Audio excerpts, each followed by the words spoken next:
What's up, gangsters? It's a Thursday after, I don't know, about a week's worth of work, at least off and on the 45-day group build project that I'm doing for SMCG. And so, it's time for episode 2. And this one will get us all the way through construction of the cockpit. So, let's get right into it.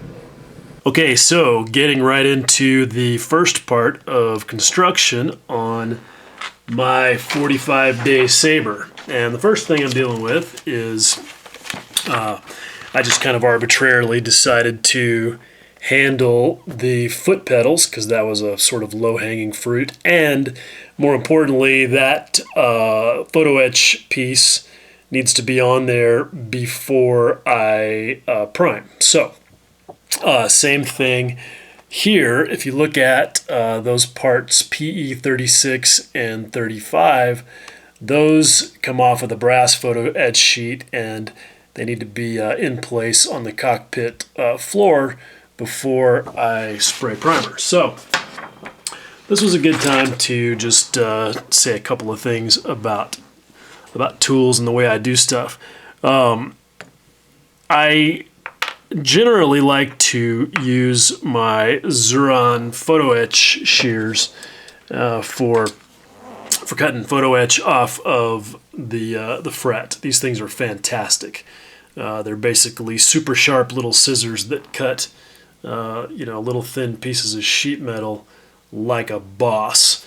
But when you've got to get into the fret in a place like where I just cut out those foot pedal overlays, they're a little awkward, and it's better to use a blade. And with a soft brass sheet like this one, a blade is fine. But a lot of people like to use a sheet of glass as their cutting board, and I just do not understand that because you won't bend your photo etch piece. But you shouldn't do that anyway if you're using a brand new blade, which I always try to on photo etch. And they get dull pretty quick, even cutting brass like this. But I'm not going to use a piece of glass. That's crazy. What I have is this little chunk of high molecular weight polyethylene. This is almost like Teflon, but it's super hard. Not nearly as hard as glass, though. I mean, you can still stick a knife blade into it. But this is what's used for the type of cutting boards that you buy at Walmart for your kitchen. It's used for sliding surfaces in industrial applications that need lots of lubricity and durability. So it makes a great cutting board. And I found a place online, a plastic material supply house, where I could get a 4-inch square sample of it. And I've got a little tiny cutting board that I can use for photo etch. It also makes a good little palette because nothing sticks to this. Super glue, oil paints, acrylic paints, nothing. So whatever you put on here, you can then, as soon as it's dry, just scrape it off with a razor blade or whatever. Anyway, when I'm doing these little photo etch parts, there's a couple of things I like to use. One is this. This is my glue looper. This is it's one of the 3 sizes that you get in the glue looper kit. For $12, man, it's just a smart bit of money to spend on model making tools. Because when you put one into an El Cheapo X-Acto handle like this, you get super good control over your glue application. And for me, that's really important because I'm so clumsy, and it changed my super glue game up to level 9,000. Way better. There's other things you can use, and you can make your own, and whatever. But this thing works. And when it gets clogged with glue, like it is there, then all you do is just get your lighter, just burn it off real quick, and boom, clean again, just like that. That's simple. This trigger style lighter I got off of Amazon for, I don't know, it's like $15 or something. I'm all about tools that make my life easier because it's already challenging enough as it is. So I use my glue looper to apply the glue to where I want it very carefully and on the edges of the plastic part there. And then one of my other favorite tools, and these are super cheap, I get these from Ultimate Modeling Products, and these are their wax pencils that you can use for placing photo etch. And it's great because it lets you, you're not going to pick up a large part like that with it, but a small part like these little overlays here works absolutely fantastic. And again, because it gives you, you're using it like a pencil, you get everything positioned appropriately, and then it's just dink, just stick it right on there and you get really good control.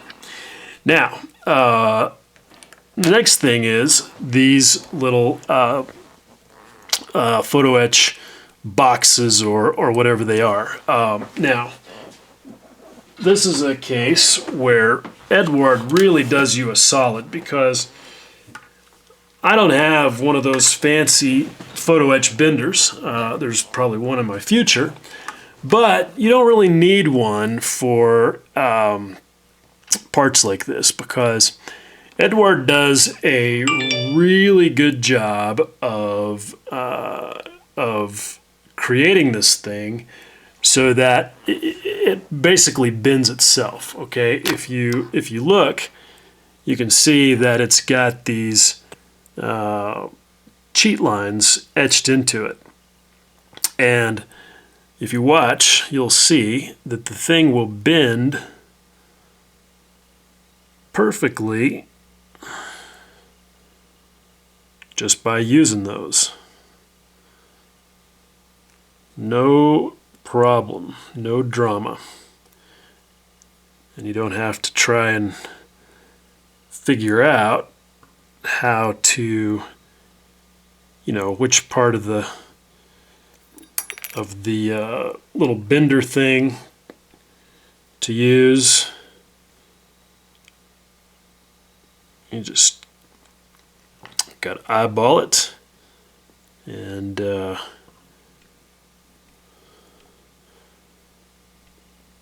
just like that, boom, bent. Now, the next thing is, and this is really not necessary on this part, because you could very easily just clamp this little piece and run a bead of super glue on the inside of, come on camera, focus on that thing for me. You could easily just run a bead of super glue on the inside of that bend and be done with your business. But I thought that this would be a good time to try my little tub of soldering paste. Okay, now this stuff is cool, and I wanted to show you guys this because I know a lot of dudes struggle with soldering. I could do this the old school way, where I would cut a couple of small pieces of solder and put some flux in the joint, and basically use that flux to glue the little pieces of solder in place, and then blast it with my torch, and it would be a done deal. But that is not necessary when you're using this fantastic soldering paste, and I'm about to show you why. This stuff will change your life if you are struggling with soldering. And I owe Jimmy D a shout out for turning me on to this stuff, because he was struggling with soldering and I kept telling him how to do it. I even made a little video showing the technique, and you know, it just wasn't working for him, and that's cool. You know, it's just it's not a natural thing. he was like, I kept telling him about flux and solder and whatnot, and he kept talking about this soldering paste. And I was like, what are you talking about, man? Because I'd never heard of it. And he said, yeah, this soldering paste has flux and solder mixed together. And I was like, what? That's craziness, because they're two separate things. And he was like, no, you got to check this stuff out. So I did. And I even watched a little demo of it on the web. But what you do is, and sure enough, I mean, this stuff is legit. So what you do is you just use a small brush or whatever works, and you and I'm trying to do this on camera, which you guys know I normally do not try to do because I'm so awkward. But basically, what you're doing is just applying a bead of the stuff into the joint. And if I can't get this done quickly enough on camera, then I'll shut the camera off, do it, and then turn it back on. But I think we're doing okay. And it doesn't have to be super neat, okay? So I've got it in there, and I'll show you here. Okay, so let's see if I can get the camera to focus on that. Okay, so you can see that I've got the soldering paste stuffed in there. Not super neat, but you know, it's in the joint where I want it. And again, it doesn't have to be perfect because it's going to flow when I apply heat. All right, now this may take me a second, but I'm going to light my Dremel soldering torch here, and then I'll show you just how easy this is. Hold on 1 second.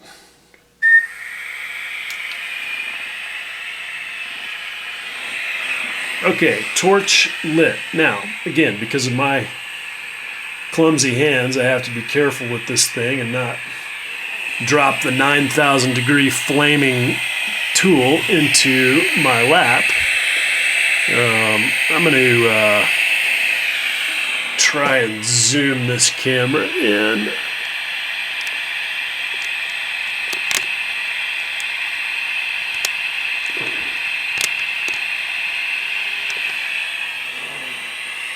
Okay, that should be all right. Something tells me that trying to solder close to the camera is probably not a good idea. So I've got the little piece there. Now what I'm going to do is just apply some heat to the back side of it. Whoops, almost had a disaster there, but it's all good. And just like that, boom, soldered. Okay, so there you go. You can see the joint there and how the solder flows around. It's not perfect, not perfectly closed up there. You can see I got a little bit of a gap because I lost my grip on the thing. You saw that. But what I can do is I'm going to reclamp it and reheat it, and that'll bring it back together. And then it will look just like this one, which I did before off camera. And you can see this one is a nice, neat, clean little joint inside there. Easy. Very cool. Okay, so quick glue looper demo, even though this is probably not really necessary, but I used the top of my Tamiya extra thin bottle cap as a reservoir for super glue. And you can see what I want to do is I like to make things strong as shit. So I'm going to get a little drop of super glue down inside of this brass photo etch piece. And boom, just like that, I can reach in there easily with the glue looper tip. And It's nice and clean and tidy and stout, so that my clumsy ass doesn't knock it off as easily later on. So I've run into a little bit of an interesting problem here. When you look at these resin parts, you can see right there that part R9. What those are the footrests for the ejection seat. And it's a beautiful little part. It's even got a kind of a version of the North American Aviation logo molded into it. And I definitely want to use that. Now, that piece attaches directly to the front of the ejection seat. Right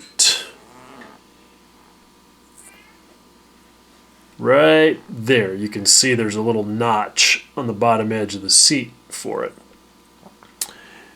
But in order for everything to go together correctly, you have to remove the ejection seat footrests that are molded into the floor of the cockpit tub. And I think you can see that that is not a trivial task, because you've got to somehow get those removed flush with the floor of the cockpit tub without screwing up the sidewalls of the tub, and get everything nice and square and tidy.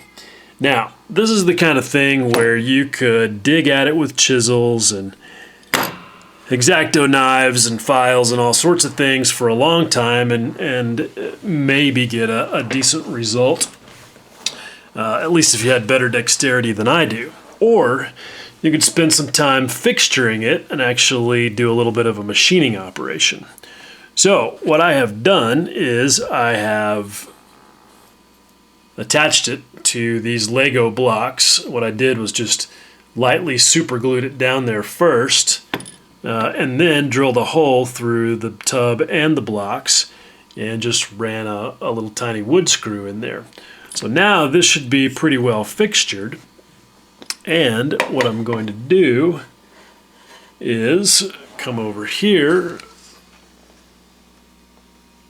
to my Proxxon, which I've got set up with, try to show you guys that, with a 1/8 inch end mill in it. You can see there it's in the little drill press.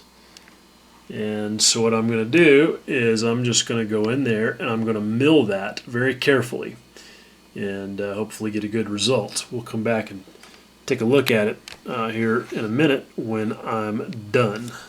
Okay, so it's about 5 minutes later and you can see the result. Now obviously that's not complete, and I'm going to have to go in there and clean the rest of that out by hand. But that is much easier to deal with than what I had. Okay, so that ended up being a little bit more work than I expected, of course. I was having a hard time getting the edge of that ridge to be straight and look good. So what I decided to do was just go back with the end mill and move that edge back so that it's underneath the seat and nobody can see whether or not it's straight. And that's probably overkill. I mean, probably wouldn't have shown much anyway, especially being down there in the bottom of the cockpit. But anyway, that's a result that I can certainly live with. It's shiny because after I did all of the scraping and cleanup that I needed to do, I just brushed it lightly with some Tamiya Extra Thin to, take care of any little burrs and whatnot that might have been left. So there we go. Not too bad. Okay, so I thought I would show you guys this since I have finished the assembly of the photo etch parts of the cockpit tub and the ejection seat, and I thought I would show it to you before I blow any primer on it. This little ejection seat is just super cool. It's a little model kit unto itself. It consists of, let's see, 1, 2, 3, 4, 5, 6, 7, 8, 9 parts just right here, and then 2 more parts right here. And I gotta really give Eduard some mad props for not only molding these resin parts beautifully, I mean they're super crisp, but making everything where it fits together brilliantly. Hopefully you guys can get a good look at this little thing. I mean, isn't it just as cute as a bug? I can't really hold it very well to show it to you, but you know, that should give you a pretty good idea of the level of detail. Actually broke this entire left arm off of it and had to glue it back on, and you can kind of see that there, but that will not be visible once it's in place, and actually neither will those beautiful photo etch linkages there on the side, so that's kind of a shame, but I did want to go ahead and put it all together, and it does fit beautifully. And there are no traps. One thing I'm concerned about is that after you add this piece to the back of the ejection seat, and you know you're supposed to drop it all into the cockpit later on after you get the fuselage assembled, there's really nothing that locates that thing positively. I assume it will all sort of work itself out, and I'll be able to, you know, see about where the right spot is, and just put a little drop of super glue in there and just drop it in, and it'll all be fine. But anyway, that's not too big of a deal. Now here's one thing that is going to be a little bit of a problem. This piece here is the back part of the headrest. The headrest pad is actually sitting over here on this double-sided tape. This is the mechanical part of the headrest itself, and you can see when it came out of the little Ziploc bag that one of the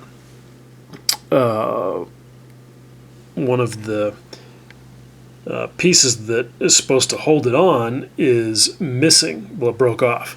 Now I have it in my little parts tub here, so I can glue it back on, or I may just break the other one off and replace them with a couple of little short pieces of wire. I haven't decided yet, but either way it's going to be pretty delicate, and I'll show you where that goes.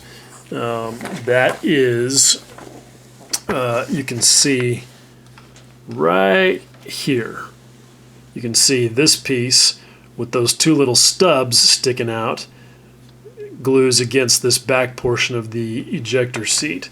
So no matter what you do, there's not a whole lot holding it on there, and it's going to be a pretty delicate little thing, but it is what it is. There aren't really any traps at all with this assembly of the ejection seat so far. I mean, it's all together and I haven't run into anything. But one thing is, you can see right here, they want you to take this little flat piece, PE80 or 51, and bend it into this kind of an S shape, and it's supposed to wrap around the front of the headrest. I'm going to skip that. Well, I'm going to skip the PE part, and I'm actually going to do that after I've got the headrest glued in place.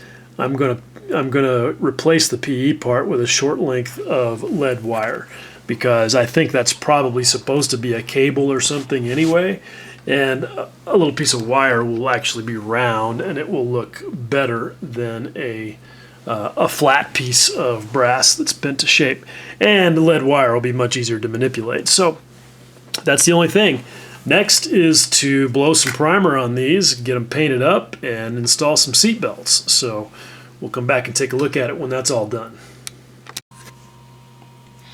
Okay, so here's just a small bit of how to do something, or how I do something.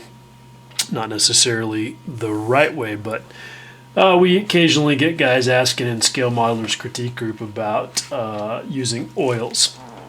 And with this cockpit, I don't really need to do a whole lot because it's pretty basic, but it does call for just a little bit. And so I've got some black and some white here that I've used, that I'm using in a couple of different ways. The black is really just there to mix with the white to create this medium gray. And I'll show you what I specifically was doing here.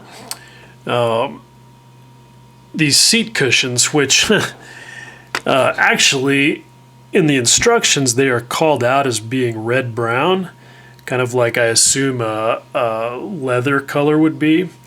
And I actually had them painted that way to start with. And then I did something that I should have done right off the bat, which was go Google F86 ejection seat, and I learned a couple of things. One is that those cushions are actually supposed to be red. And so you can see that I repainted them red, and what I've done is I've put just a few drops, or little globs, if you will, of white, of Winsor & Newton transparent white around the on this red, largely on some of the top faces to highlight them.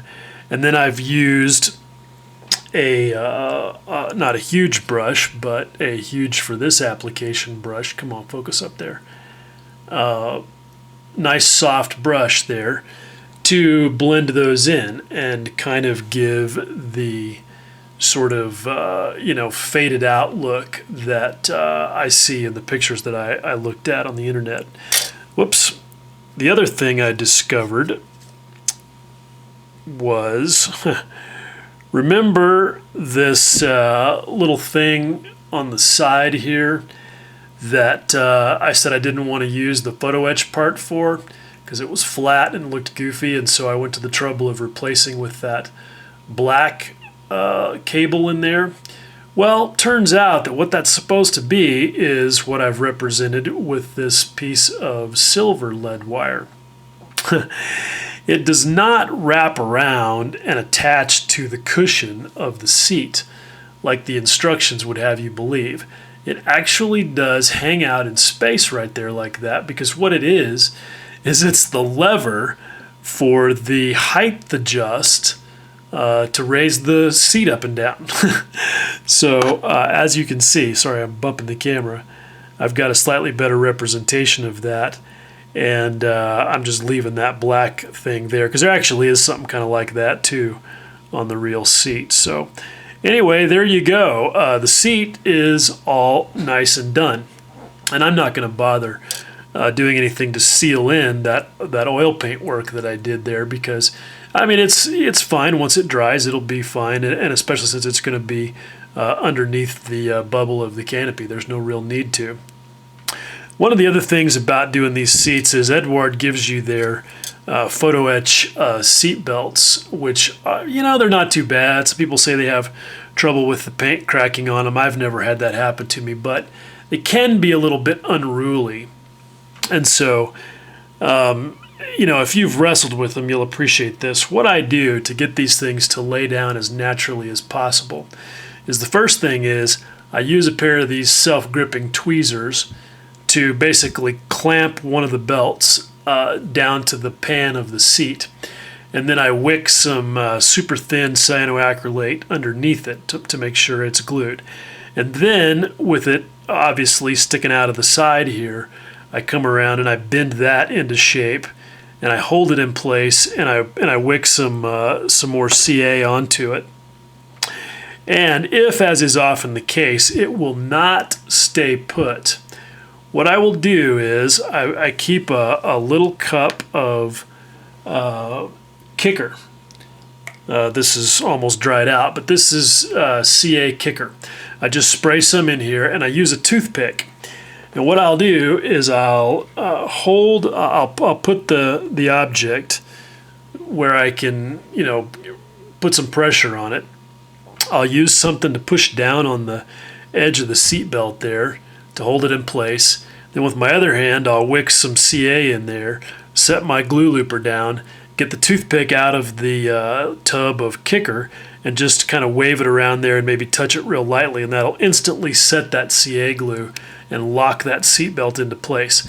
Now, this is a little bit sloppy looking, admittedly. I was having trouble getting it to stay down because they kept wanting to spring back, and so I got a little medieval and put a bunch of super glue on it because it is 100% invisible once everything is done. So anyway, that's that. The instrument panel is all done and looks pretty good with the rudder pedals there. I'm not going to bother with glassing the gauge faces because it's going to be underneath the bubble of the canopy. Also, the cockpit tub is done, and this is why I mixed the black and the white oil, was so that I could dry brush and pick up some of these knobs and details and give some contrast. I really want as much contrast as possible for this cockpit because being, that the canopy's closed, I want the details to show as much as possible. Now, one thing that's a little bit challenging is these little levers you can see over here. There's 3 of them, and they're photo etch parts, and they are a little bit challenging. What I do with those, the reason that I don't like them usually is because they're flat, and if you just put them on there sticking straight up, you can't really see the shape of the knob on the end of the lever. So what I do is I bend those at 45 degrees so that you're basically looking at that at the face of that round portion there. And the way that I bend those is just pretend that this Q-tip is the little lever, and I've cut it off of the photo etch fret. What I do is I put a knife blade right here, then I get a second knife in my other hand and stick the edge underneath right here, and then just pick at it until it bends up at about a 45-degree angle. And I've got the lever in the shape that I want it to be in. Another thing that I did on a couple of these to make them look a little bit better, and also to hide the little burr from cutting it off of the photo etch fret, is, and you can still see it there a little bit, but I just added a blob of CA glue to the top of that round face there, and then painted it black, and that gives it some shape and some definition. So it actually looks a little more interesting than just a flat piece of tiny thin sheet metal. Speaking of thin, useless pieces of sheet metal, there is a place here on this on the photo etch for the instrument panel where they want you to put one over here to represent some kind of a toggle sticking out of the face of the panel there. But the fact is that when you're looking at the panel from above, all you're going to see is the edge of it, and I just deemed that to be useless and not doing it. So anyway, here is just a quick thing on dry brushing then. I already did the other stuff, but I have saved this last bit of it. And this is actually just going to kind of amplify, and maybe I should get some more light here. This will just kind of amplify the detail that you see on the photo etch, because that's what this part actually is that I'm about to dry brush. But what I do is I get some of that medium gray oil mixture that I've created on the end of this brush, and I scrub most of it off on a paper towel to where it looks something like this. And then just take and very delicately just start rubbing it across that surface, and go in more than one direction to catch the edges from all sides. And you can see it's kind of subtle, but you can see that the detail on that photo etch now stands out even a little bit more than it did, and gives a little bit more of that nice contrast. And I think that's some people say dry brushing is old school. Well, fine, it may be, but it works. And I find that it works really well with oils, and using a rather large, soft brush like that, it's pretty controllable. So there you go, little tip. Okay, so this cockpit is a done deal, and I thought I would just wrap up this segment by just just giving you the rundown, because for me, a cockpit like this is pretty straightforward, and it's basically a kind of a recipe that I follow. And this one has involved about 4 days of off and on work that probably added up to, I don't know, 12 or 15 hours. That may seem like a lot, but that's nothing like the 2 weeks that it took me to do the cockpit on the 132nd Hobby Boss Tempest that I've been working on. So anyway, regardless of the complexity, though, the recipe that I tend to follow with cockpits is once I've primed everything and then sprayed the base color on, then the next thing I'm going to do is all of the painted photo etch that needs to go on top of that, and any decals that may be necessary.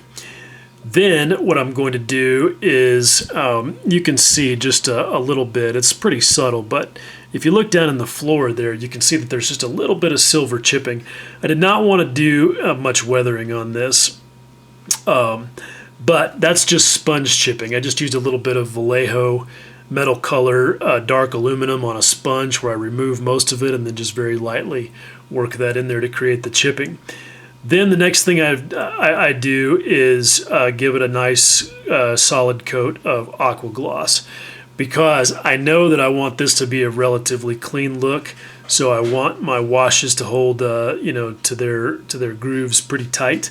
So the aqua gloss goes on. Then I came and did the wash using just Tamiya's black Panaline accent color. After I cleaned all of that up with just a Q-tip and mineral spirits, and in some areas where it was too tight for that, I used a small brush that was dampened with mineral spirits. Then the next thing is to come and give it a coat of Tester's Dull Coat, just blown lightly on there from the airbrush. I mixed that 50-50 with Mr. Leveling Thinner. That knocks everything down, which is my favorite look for a cockpit. I think the detail shows up the best with a totally flat look, especially with the way that I do my photography. I just don't want any reflections. To me, that just creates distractions. Not that this one is really going to get photographed that closely, because again, it's going to be under the canopy.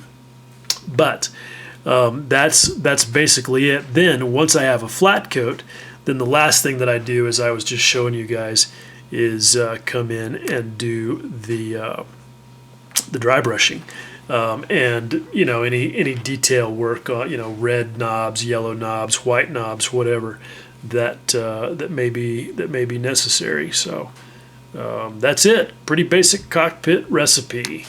So there you go. That is what for me was kind of a fun little cockpit, real straightforward, just kind of working off of a basic cockpit recipe that I like. And I think it's given me a result that will look just fine underneath a canopy at a minimum. There's a few things I could have done, painted individual buttons a little bit more, things like that, but I just feel like, given the limited visibility, that this is plenty good enough. Generally, at this point, I have a pretty good feel for the engineering of a kit, because cockpit assembly really tests that. And but in this case, I kind of don't, because most of the cockpit parts are actually the Eduard resin parts. And I have to say that even though their stuff can be a little bit hit or miss, that the parts for this kit are really, really outstanding. Not only are they beautifully cast, beautifully designed and cast, but the fit is really outstanding. I'm just really, really impressed with that. And the photo etch all fits really well also. So kudos to Eduard for that. What little assembly I have done of the actual hasegawa parts has been exactly as I would have expected. Totally trouble-free and painless. So hopefully that will continue, and we'll see what happens in episode 3. As always, thanks for watching, guys. Much love.